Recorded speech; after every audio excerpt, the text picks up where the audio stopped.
30 years in prison and a lifetime of supervised probation. Good evening, everyone. That is the sentence for a Green Township man who planned a terroristic plot that the judge called a bloodthirsty plan. 9 on your side's Tom McKee was in court for the sentencing and is live right now with how his family and attorneys are reacting. Tom? Well, there was a brief outburst from Christopher Cornell as he was forcibly led from the courtroom. The system is rigged, he said. His father replied, "Keep your head up, Chris." This has been a very emotional case for all sides involved.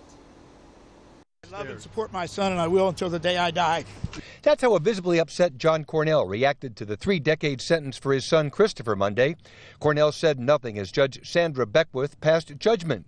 When the plot to attack the Capitol was revealed, prosecutors called him a ticking time bomb, and that's still the case. But for the intervention of law enforcement, Mr. Cornell had just purchased semi-automatic rifles and 600 rounds of ammunition and would have been on his way to Washington, D.C., so it's a very apt description.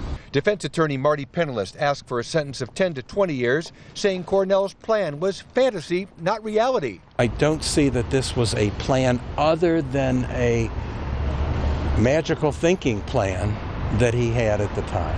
In recent months, Cornell claims to have given up radical Islam and shown remorse, but that's a point where the prosecution and defense sharply disagree. When you have remorse that's either insincere or late in coming, that's something that is relevant to how long you should be in prison and how long supervision should come after your term of imprisonment in order to protect the public.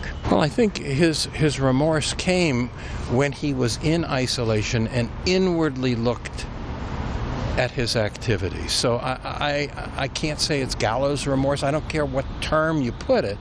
He was, in fact, very remorseful of his activities.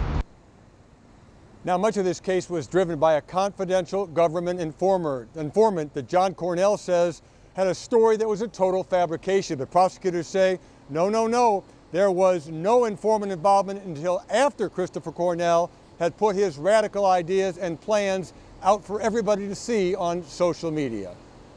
Tom McKee, 9 on your side, live at U.S. District Court downtown.